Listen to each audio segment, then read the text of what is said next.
Welcome back to Parenting in the Trenches. I've got with me today a fellow therapist by the name of Chris Rensch, who has a lifelong passion for helping kids overcome hardship from trauma, abuse, anxiety, or even just the daily stress that comes with living in unprecedented times. He takes a real humanistic, person-centered approach in his work and helps children and adults become the best version of themselves. And his goal is to give new hope to kids and their parents as he sees them along a path of healthy, full relationships. In terms of education and experience, Chris has earned a Master's of Arts in Counseling Psychology degree, a BA with honors in psychology with a minor in sociology, and a Human Services certificate from Trinity Western University. He has specialized training in two very specific trauma therapies. One is lifespan integration and observation, and experiential integration. It's a mouthful. And I'm going to maybe, before we get into questions, get you to explain a little bit about those modes of therapy when we get to that. So he's driven by a desire to see healing at every stage of life. And Chris helps people overcome past trauma and pain and move forward in healthy, full relationships. So those two pieces of therapy, I'd love you to kind of just, in a nutshell, describe what they are. Mhm. I welcome you here to this conversation, and then I will launch us into the questions that we've developed for today about anxiety and trauma. Sounds good. Okay, So so what's the first one? the first one, lifespan integration therapy. Yeah. It's been around, I think, for maybe 20 years now. Okay. In the big picture, still fairly new. Yeah. It's based on the idea that our memories are more or less connected with each other, and that the more connected they are, the more integration we have in our brains, among our memories. And generally speaking, brain health is often um, considered best when there's an integration going on. So brain integration, memory Yeah. integration. So with lifespan integration therapy, the clients bring in a list of their own memories, right from the first one that they can remember, 2 or 3 per year. Doesn't have to be much, just like, the green bicycle, the red carpet, Mrs. Smith for grade two. Um, and in a very um, quick way to explain it, not to go Yeah. into depth. I did my master's thesis on it, so I could talk for a while on that. Yeah. Yeah. We want the snapshot. Okay, Yeah. so I'd be reading back those cues to you or the child or whoever, and then Yeah. just simply by listening to these cues from somebody else, and also over and over and over again, sometimes 5 times a session over 5-10 sessions long. The idea is that those memories have a stronger connection with each other. So where there Mm. might have been just like a bare bare minimum connection between two memories, there's suddenly like a highway, like a really strong connection. Mm. Especially with traumatic memories, we keep them separate, right? We often Yeah. even don't remember those until we are older. And so by integrating them with all the other memories, we're taking out the intensity of the Mm. big ones, of the traumatic ones, and kind of like dissipating the energy, um, with combining that into the other memories. Mm. Often clients will say, "Oh, I feel so much more settled in who I am. Ah. There's a stronger sense of self." So yeah, that's in a nutshell. There's like a few different protocols that we can use specifically for if there's like one event that happened, we can go Okay. back there in time, so to say. Yeah. If there was attachment trauma right from early on, or if there was a relationship, things like that. There's different protocols. Mhm. So yeah. When you Um, describe that, I picture a blender. Like it takes out the concentration of one ingredient. When you blend it mhm, all together, it's like it waters it down a little bit, but it yeah, gives some connection. It's hard to tell one thing from apart from the other. Then it's yeah, all yeah. Uh, okay. Yeah.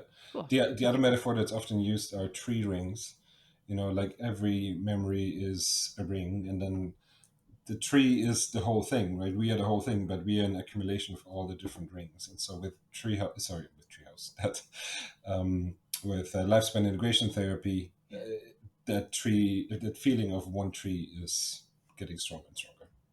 Another metaphor. You hesitated to kind of connect that to your company there, your brand, but this is important. This is now coming clear to me why you have, because this is a fantastic kind of warm environment for kids to want to come into to do some hard work, because it's a metaphor of a tree house. Now you describe your tree rings and I understand this Mm-hmm. better. That's Very, right. Yeah. very good. Okay. Yeah. So if you haven't seen Chris Rensch's website, please go to it, because at is it Treehouse Trauma Centre, right? That's right. Mm-hmm. Yeah, Treehouse Trauma Center, you'll see their logo is a slice of a tree. So you get to see all the rings, and this makes so much sense to me. Beautiful. Okay, and the second one is, I always just say OEI, so I don't have to Yeah, say this big mouthful every time, but what it stands for is observed and experiential integration. that's right. I always Okay. say OEI too, because even saying the full words doesn't always mean anything. It's like, No. oh, it's Yeah. observed experiential integration. Again, you still have to explain it. So OEI, Yeah. Okay. it's it's a modality, a therapy modality that's using parts of the brain to access memories directly. And every time I say that, I have to add that we're not poking the brain, we're not opening the brain Yeah. out. Yeah. No we, surgery we, involved. exactly. Okay. The idea is that the amygdala, one of the parts of the brain that's responsible for those big emotions, we have a direct connection through our eyes, a nerve bundle that goes there with several nerve bundles.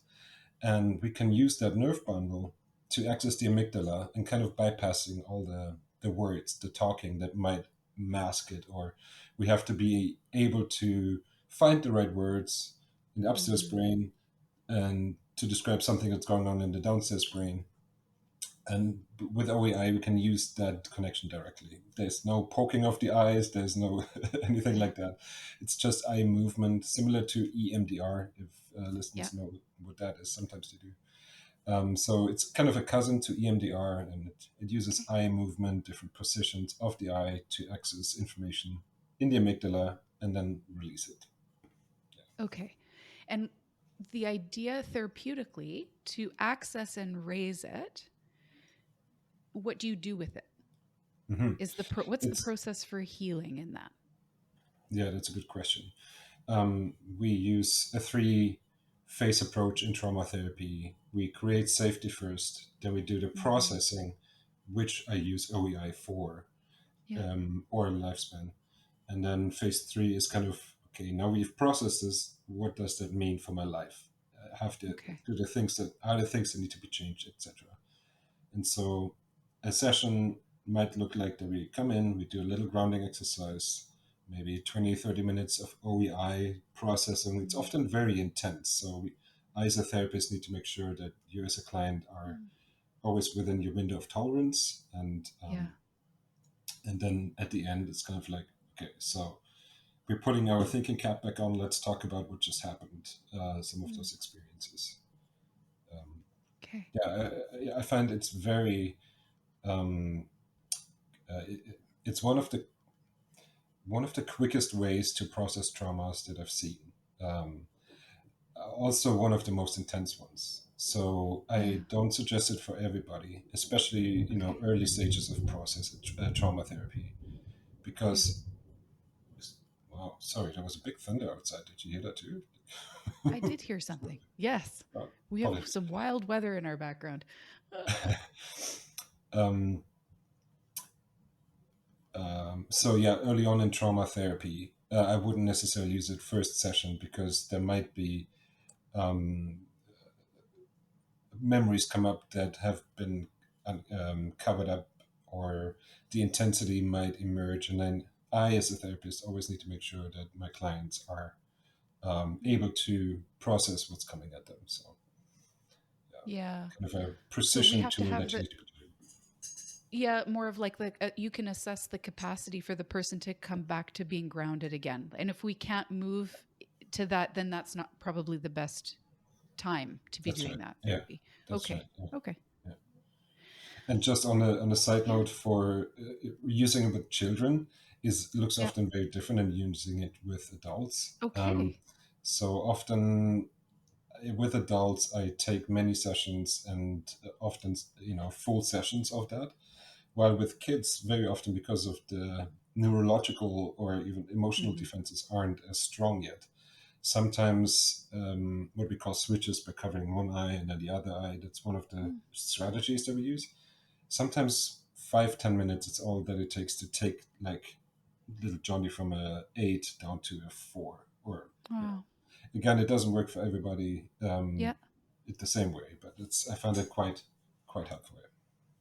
I'm glad you pointed that out. I think it's hard for parents to picture what happens, and especially if they're not going to be present in the therapy session, it's Yeah, helpful for them to kind of know from outside the room what's happening. So yeah, it's a good description to say, my kid's not, I'm not kind of sending them in for an hour of intensity, that I can kind of picture yeah, what you're doing to work with that, but also to really temper what kids have the capacity to endure and like sit with and actually make use of, right? To make it yeah. productive. Yeah. That's right.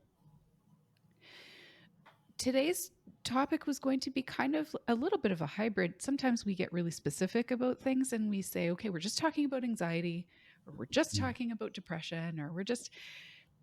This was a little bit different because we wanted to acknowledge that it doesn't always happen so cleanly or so neatly, and we don't always put things in a little package like that when we're treating mental health struggles or mm, experiences that we've had that have been really complex and hard.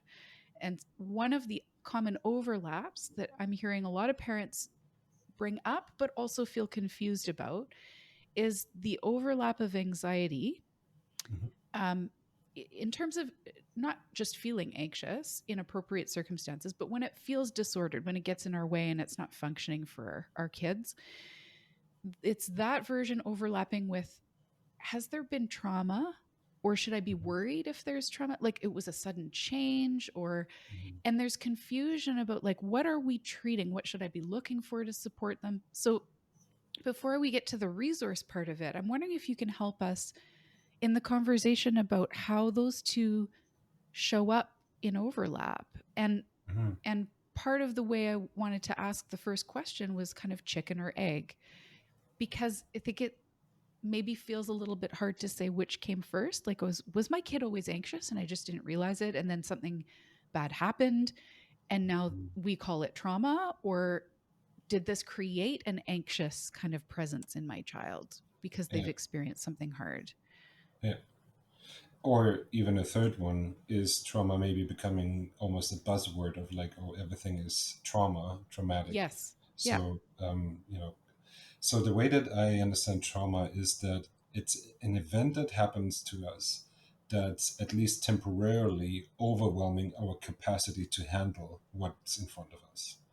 Yeah. Now, that's a very vague description, but I find it encapsulates it quite a bit. Yeah. So again, we're finding ourselves in a situation that's at least temporarily overwhelming us, and we can't cope with it. Um, and then our body goes into those trauma responses that Hmm. fight flight is a very commonly used terminology, but then there's also the faint and the faint, the freeze and the faint response, fight, Yeah. flight, freeze, faint. I can go into those a little bit later, but so trauma, the way that I understand it, it's something that happens to a kid that's at least temporarily overwhelming, and they go into trauma responses. Yeah. It can, and then another language I like to use is the little t trauma and the big T trauma, Hmm. not to make light of any of the trauma. Hmm. Um, Big T trauma being, the typical childhood sexual abuse, physical abuse, um, neglect. Those are like the Like big T more trauma. obvious, long standing. Okay. Yeah. Or even a car accident can be a big T trauma, Mm. even though it was just a one time thing. It can Okay. be like so intensely overwhelming. Mm. Little, quote unquote, little T traumas then are, the death of a pet, which is overwhelming and intense, but might not be as overwhelming and intense as the loss of a parent, which Okay. I would of course consider a big T trauma. Mm. So, chicken and egg. Kids that have more anxious tendencies would most likely get to that overwhelmed state quicker than other Mm, kids, right? So, yes, it stands to reason that kids with anxiety might experience trauma quicker or in a different way than kids that don't have those anxious tendencies. yeah. But yeah, definitely on the flip side, if a kid experience trauma, they will most often first be diagnosed with anxiety or like labeled as anxiety because the symptoms of trauma in children is often that Yeah. anxiety Looks the or same. withdrawal. It looks very similar. That's right. Yeah. Mm, So it's what you said. It's that big difference. Like if the kid was fine, and then suddenly there's a big change of like, okay, now there's anxiety, now there's withdrawal. Then I would definitely look into, okay, what happened, and there might have been kind of a little T, big T trauma situation there. mm. Um, yeah, so chicken and egg. Um, I don't know. Let's make an omelet. You're saying um, both. Both, yeah. It is both, which is, I guess, that just validates why people are asking the question, what came first, because it isn't so simple. And it may be actually this interact, like it could be either way, and it could be both. It could be that we're already sensitized to traumatic circumstances. We are more easily tipped into a traumatic experience if we Yeah, are yeah, already primed to be anxious, and it can exacerbate that symptom because our nervous system is then more, it's learned to become more sensitized in order mhm, to try and stay safe, right? So it's like reading the alarm signals on with extra sensitivity now because it's mhm. experienced something really challenging and overwhelming that taught it, I better look out. That's right. That's right. Yeah, Yeah. that hypersensitivity, that being vigilant about everything. Yeah. Yeah. If parents look at their, so you mentioned something important because when you take your child to a doctor, your doctor is only going to be able to use two sets of data. One, what they're seeing in the room happening in Mhm, front of them, and two, what you're reporting likely as a mhm. parent, right? So it requires kind of some naming of what we are seeing, but that's only what we're seeing. So we can only Mhm. really name the behaviors or the changes in our kids that we're noticing that cause some concern, and we bring those to a physician. And so oftentimes, like any diagnosis, it's really just a list of descriptive criteria that say, now we can say it's this.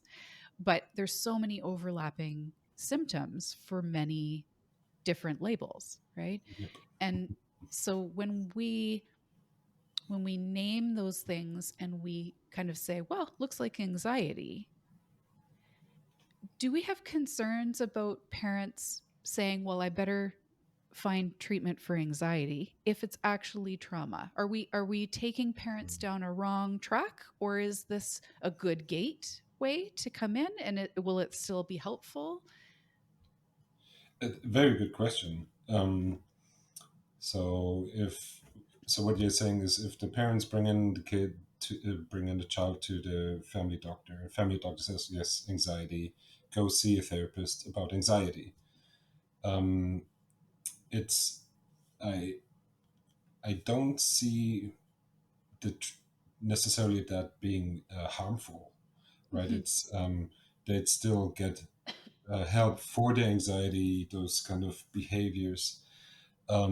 I would probably say that if there is a trauma, not just quote unquote, not just anxiety, Mhm. then those kind of treatments might not be as effective or as long lasting than Okay. if it was anxiety.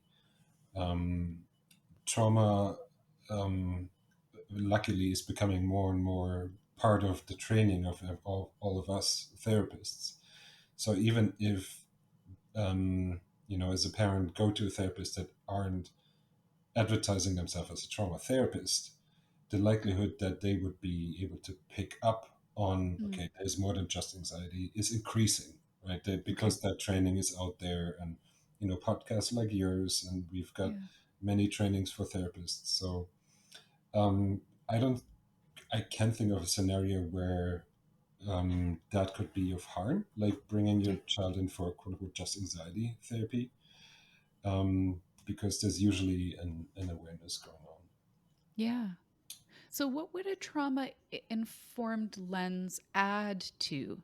So, for those Mm. therapists who have pretty solid training or a really good pickup kind of like feel for like, oh, I can see, I know to ask those questions, not just assume it's just a present anxiety, but just if we were to want to reprocess trauma as Mhm. opposed to just working with calming the current nervous system state over and over, right? Mhm. Or give CBT skills, for instance. Yeah, yeah. Um, oh, yeah, what does that, what are they looking, what should they be looking for? What does it look like when that lens is applied? What kinds of Mhm. things are therapists thinking about or watching for or asking?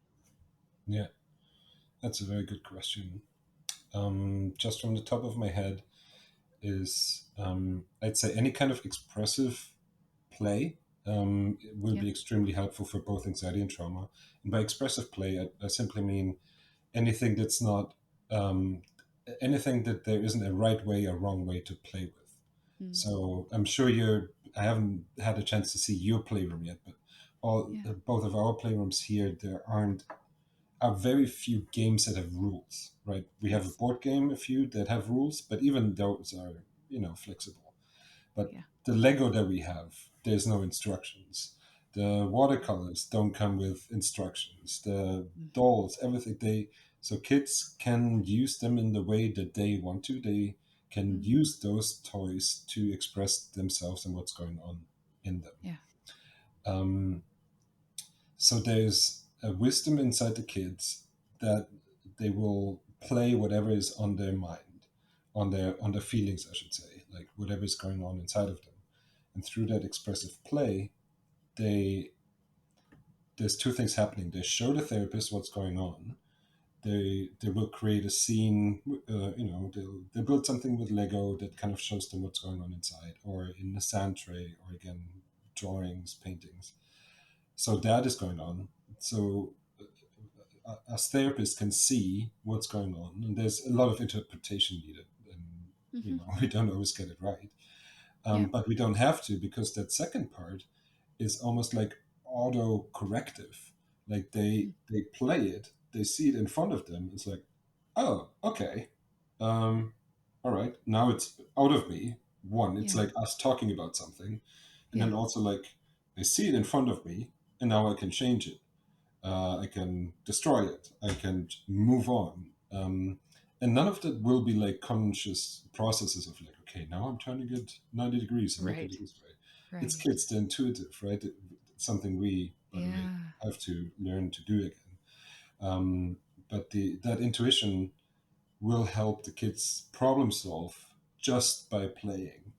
Hmm. So an expressive play therapist or play therapist, whatever the label there, actually, it sounds strange saying that, but that they don't have to do a whole lot in terms Hmm. of like being directive, saying, okay, now move this team, move this. There isn't much Hmm. of that going on. Yeah. It's more creating that space for the kid to feel safe, to express Yeah. themselves the way they want to, and then to be able to hold those emotions. And with trauma, most likely those emotions will be stronger than with, mild anxiety symptoms. Yeah. Um, but yeah, so and I mean that's the part that's a crucial part, being able to hold it and have that child-centered expressive play going on. And I lost my train of thought. Over to you. Yeah. Well, I like what you describe as the if the wider we make it for kids to express themselves, the more revealing, authentically revealing it is about what they've experienced and what they Mhm. need to do. Because I think we do, as adults, we do a lot of assuming. So I'll see my Mhm. kids struggle with something, and I think, well, we need to fix that. Right. Or, Yeah, yeah. and we might not actually know what is underneath that. And kids can't find those words to tell Mhm. us. And That's right. so, giving that safe space, when you say we're not doing a lot, we're providing a lot, but we're not Mhm.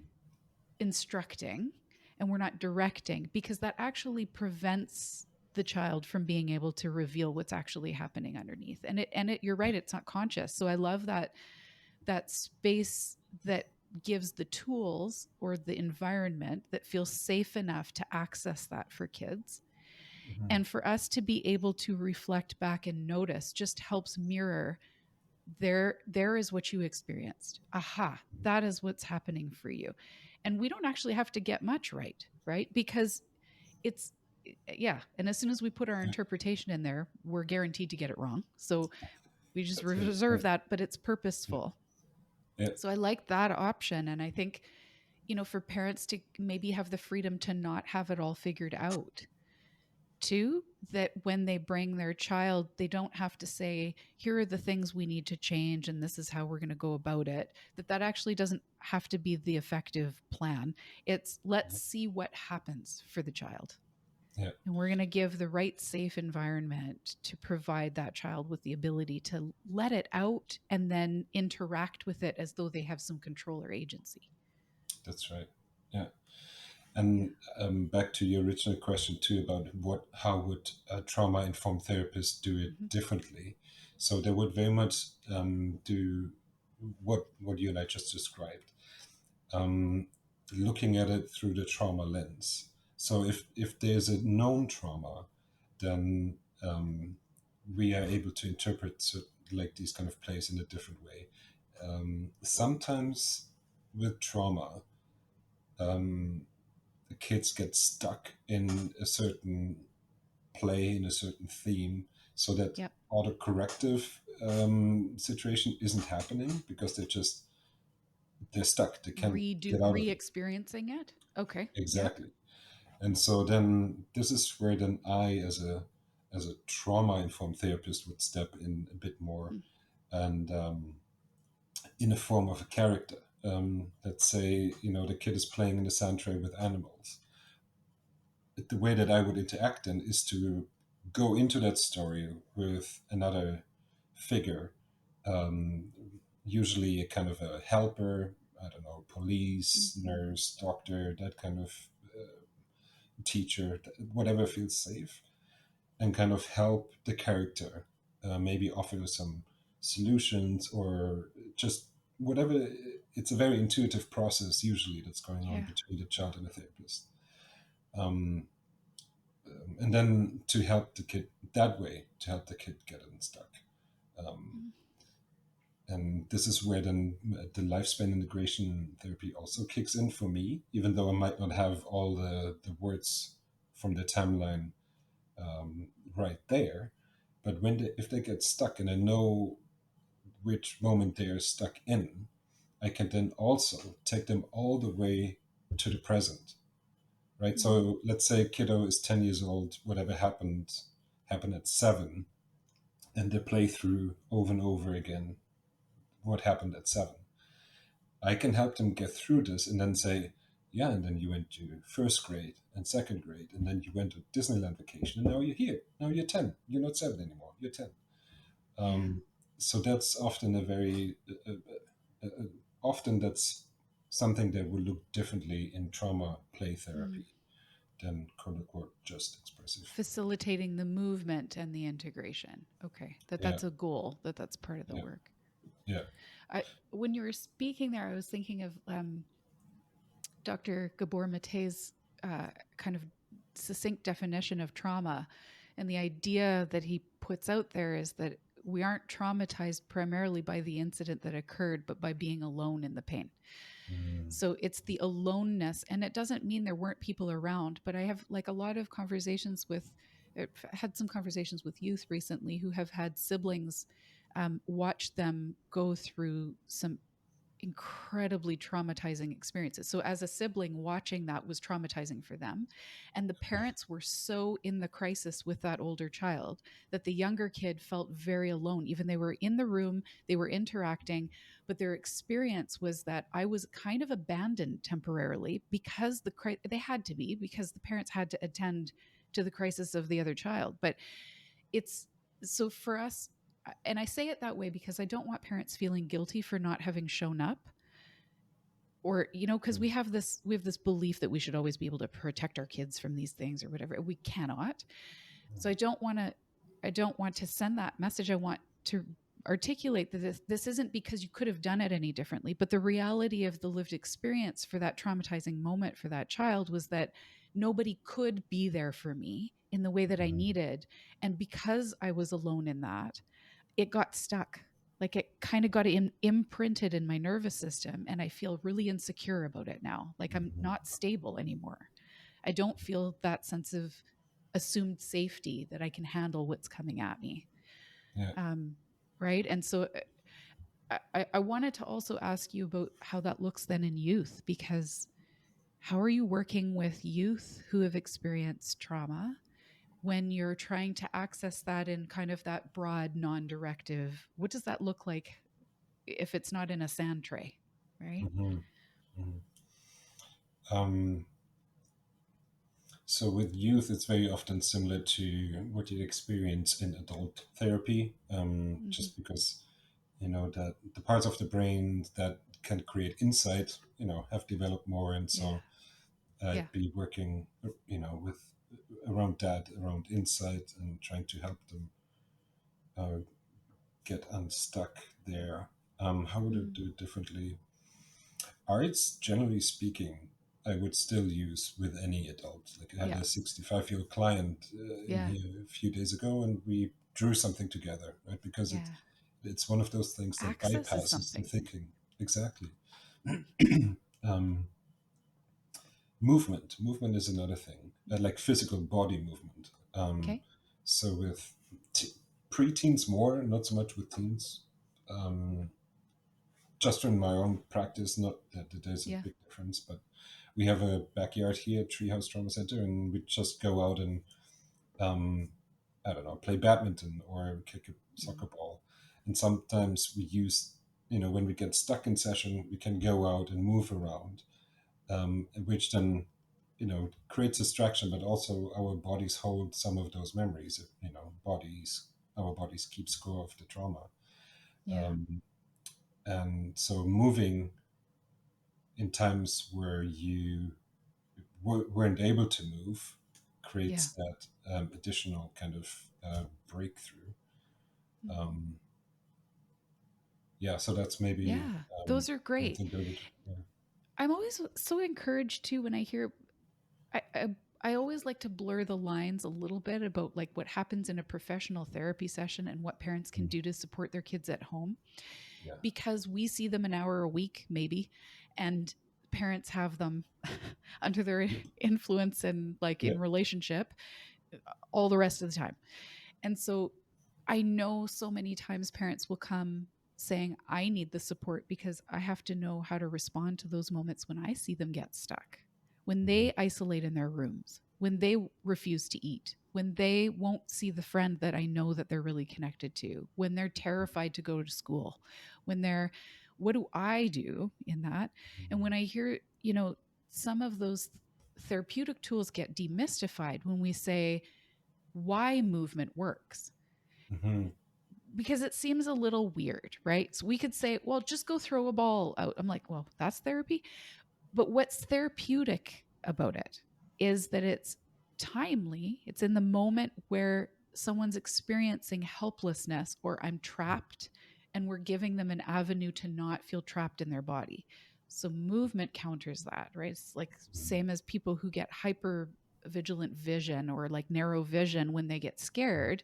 If we use the eyes to say, let's train your eyes to start doing figure eights around the room, it's just a physiological marker that says to the nervous system, you're actually fine. You're not mhm. in the danger. When we don't explain that to parents, it seems weird to say, tell your child to look around the room. I know. Yeah. But right, but I like that really tangible example of like, this is what you do when you have a kid come in who's struggling, and we just tip into something that feels like, oh, there's some stuckness. What do we do Mhm, to give you a different bodily experience of that in the moment? yeah. That is what therapy is. It is Yeah. therapeutic to do that, right? exactly.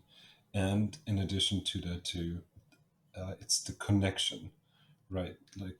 I, like you said, okay, we might just be playing badminton outside, and there's a little part of me that I'm like, okay, like if mom comes back now and sees us playing badminton, it's like, and I paid how much for you guys playing badminton? Exactly. Yeah, yeah. Uh, there's it's the timeliness, the movement, and the connection. Like Yeah. just The application. Mhm. the being seen by somebody, being felt by somebody, knowing, for the preteen, for the kid that I'm playing with to know that I see them, I feel them, I Yeah, you're understand them as with. much as exactly being You're with them, with. have that connection there. It's huge. Like Yeah. that's like the number one thing that changes people in therapy and outside of therapy is that connection to Mhm. somebody who can see you, who understands you. Um, Yeah. so in speaking of demystifying the things you can do at home, that like one-on-one connection, I'd like to prescribe the 1 hour a week, phones off, you and the kiddo, nothing else. Yeah. There's no rules. Don't There's no. underestimate the power of that. Hmm. It's huge. Yeah. Um, uh, with that, before I like to shoot myself, as in like should be doing more of that. I Yeah. shouldn't Yeah. be doing should.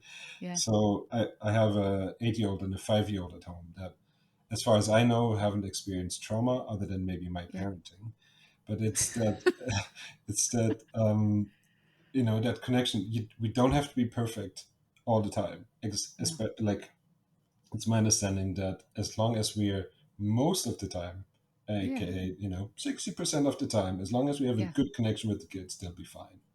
Yeah. Um, that is always a huge like de shamer. Like Yep. okay, I messed up, but it's not the end of Nobody the needs world. to be perfect. Yeah. Like apologizing is huge. That creating connection that way. Um, and there was something else. Oh, the other thing that you mentioned, like we only see them once a week, an hour a week, maybe even less. And so there is a lot of healing power that can happen through the family. Um, and it's actually, I don't have the statistics right at hand, but let's say Johnny and Jane are going through the same traumatic event.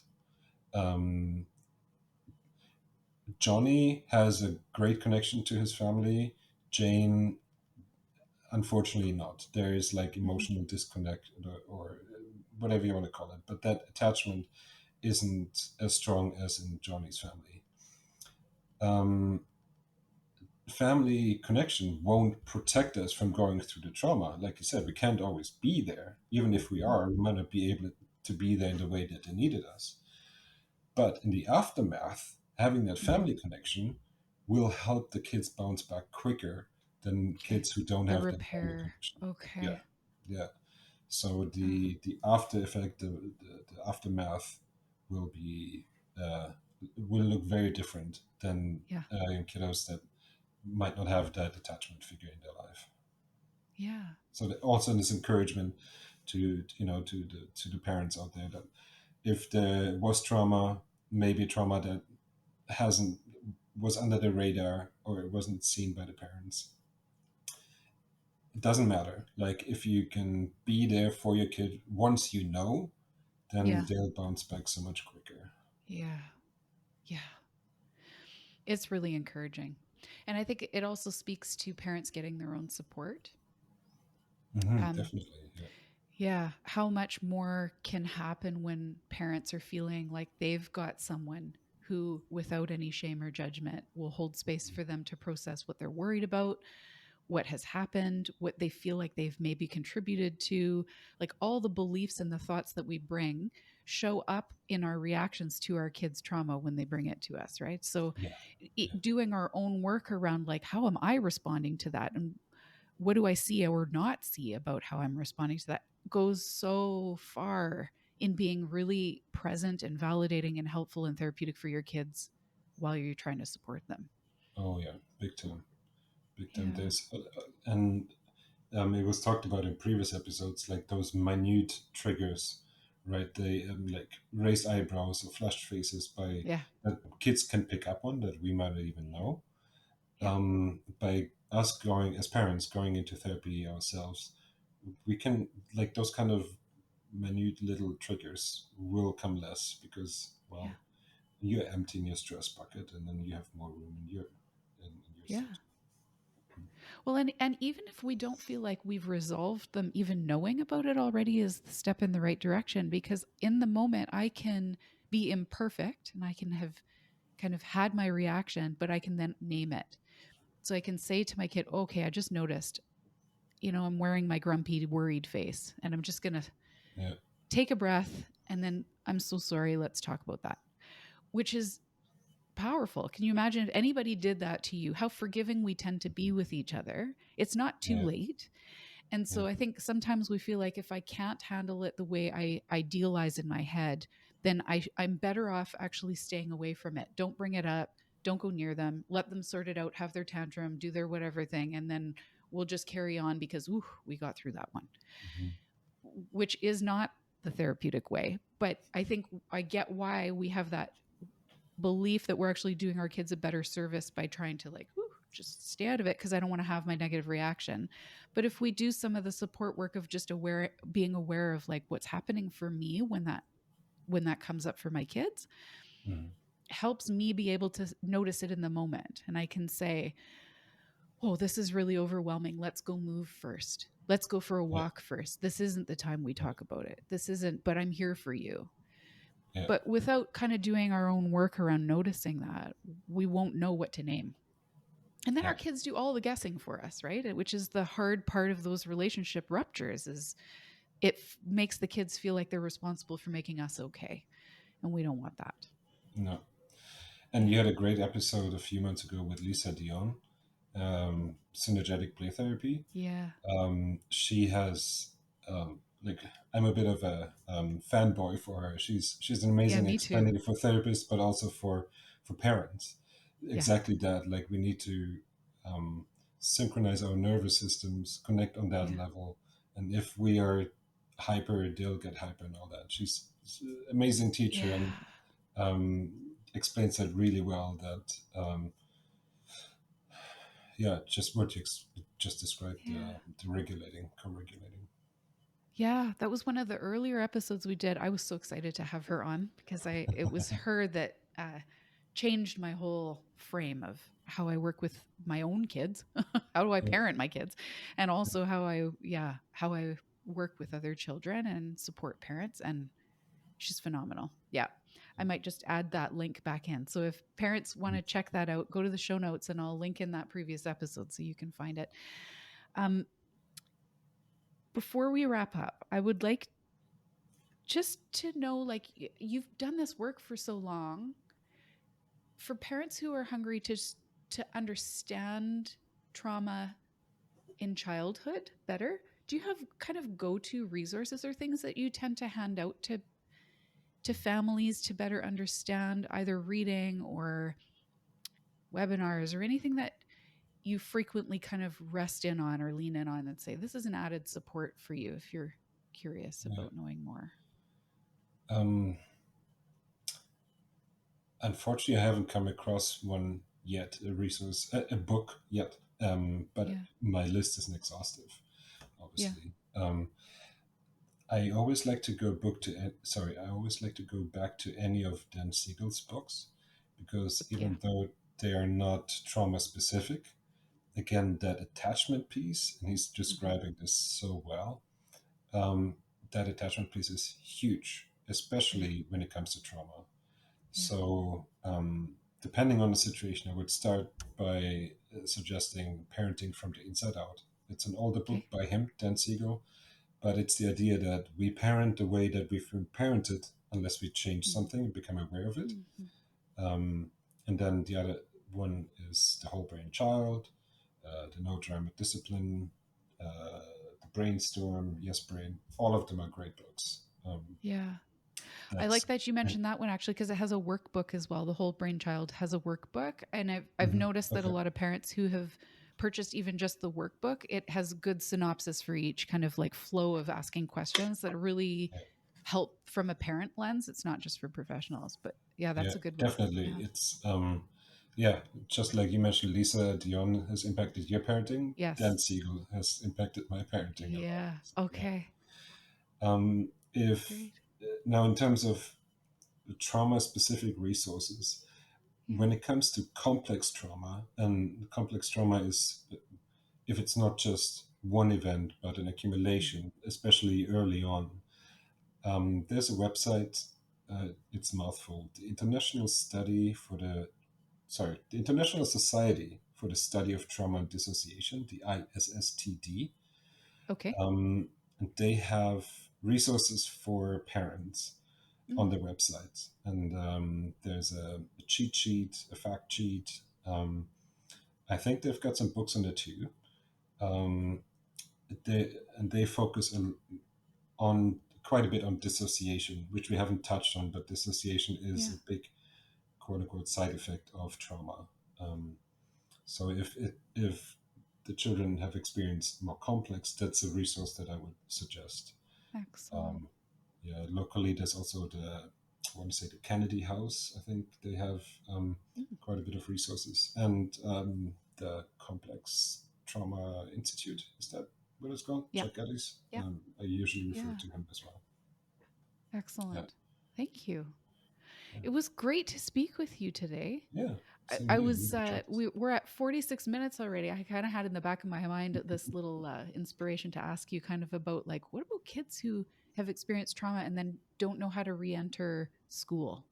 So what do we do to help what can parents do to help kind of coach their kids in being able to kind of be back in a school environment? But maybe we just need to do a part 2 on another Yeah, day. But this was lovely conversation. We covered actually a yeah, lot. I appreciate your time. Thank you. yeah. Thank you, Karen, for inviting me here. It was lovely.